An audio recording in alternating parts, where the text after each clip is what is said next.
Good day, my name is Andre Roux. I'll be giving a talk today on a book chosen by De Beers Marine. The book is entitled The Age of Discovery, Navigating the Storms of Our Second Renaissance. And in a nutshell, the book compares our current age with that of the first Renaissance back in the 14 and 1500s.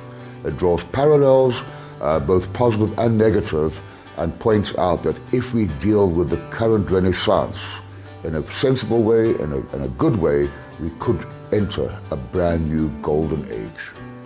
It really was, for me, a wonderful read, both as an economist and as a futurist, because although it seems to delve into history, we learn from history, especially the way the authors have put it. We learn a great deal, which is relevant for today and indeed for tomorrow. And the journey is one which has its precedence in the so-called First Renaissance, or the only Renaissance really that's recognized as such. They call upon events then, developments then, paradigm shifts occurring, the agony, the ecstasy of that Renaissance, the joy, the despair, the excitement and the depression of that era, and then matches that to where we are more or less today.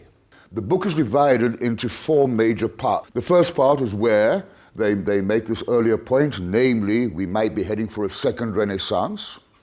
He then points out, or they point out, that one of the prerequisites for a Renaissance seems to be what they call the eruption of genius. But at the same time, they point out that risks might also flourish in this kind of vacuum of uncertainty. And they end off by then asking the question, what can we do? What should we do to ensure that the balance between risk and prospects comes out in favor of the prospects? How do we face Goliath, as they say?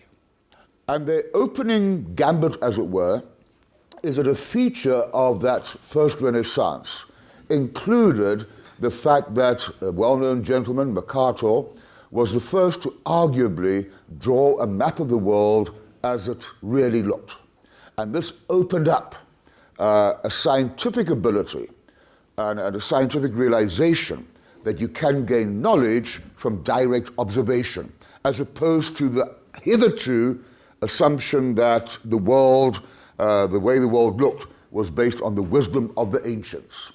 So this little map shows us various things, but the thing to look out for is the color blue.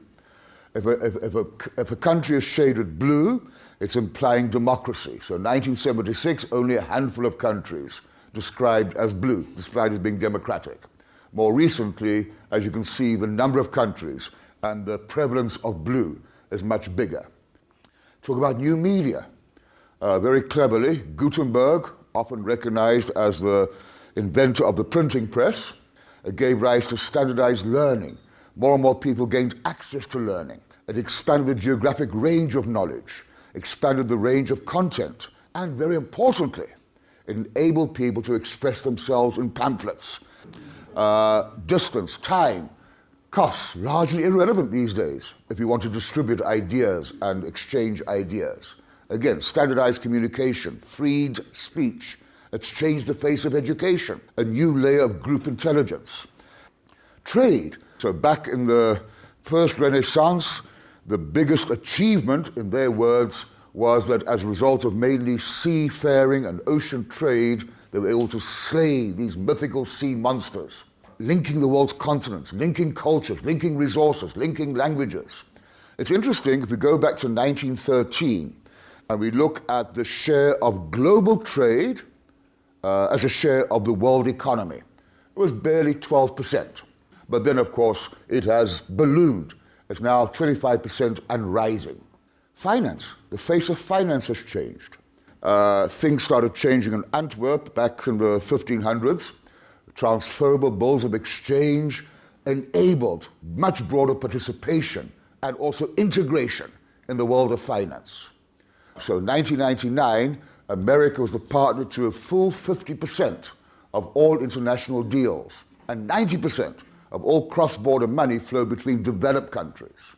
Since then, a major shift. Investors have been attracted to capital-hungry emerging market economies.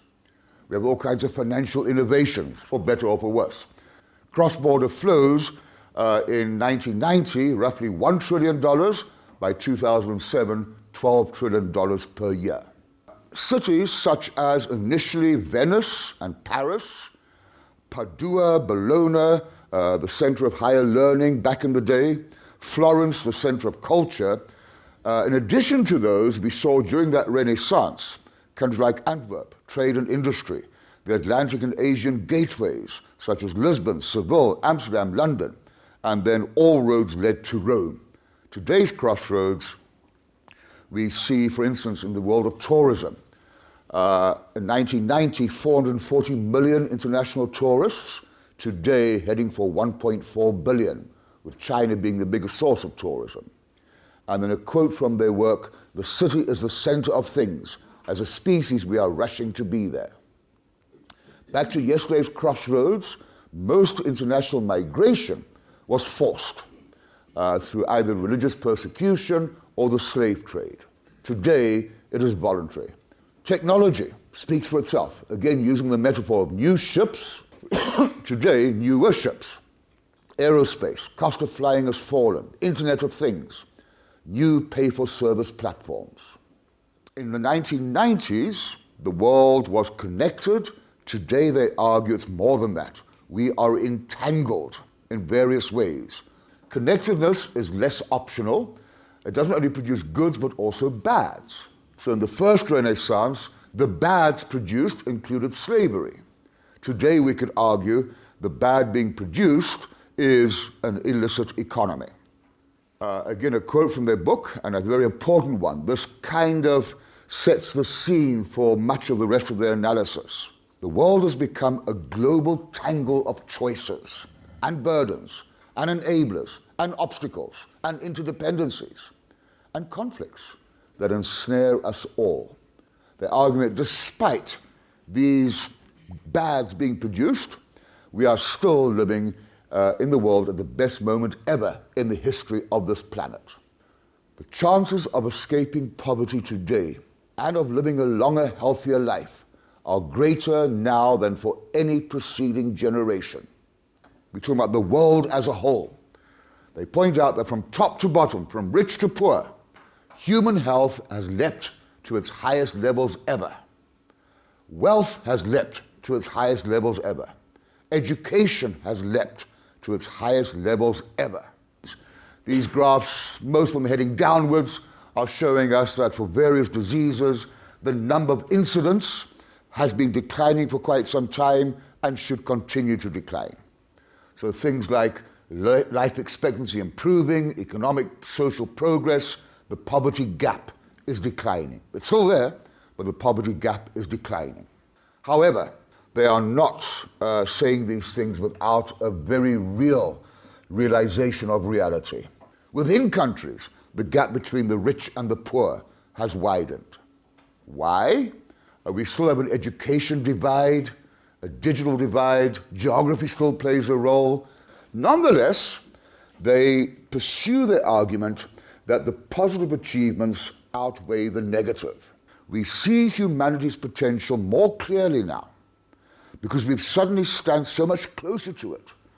In the first Renaissance, this glimpse of our own greatness inspired the consequences for what the age is famous: genius.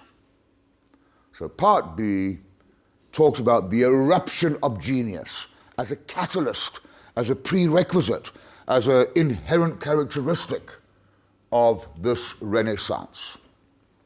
And they remind us again of some of the genius, if you like, inventions back in the First Revolution. And in this way, it is argued that Europe was able to leapfrog China and the Arab world in the greatest, fastest, flourishing genius in human history until today. And therefore, we're reaching a point where medicine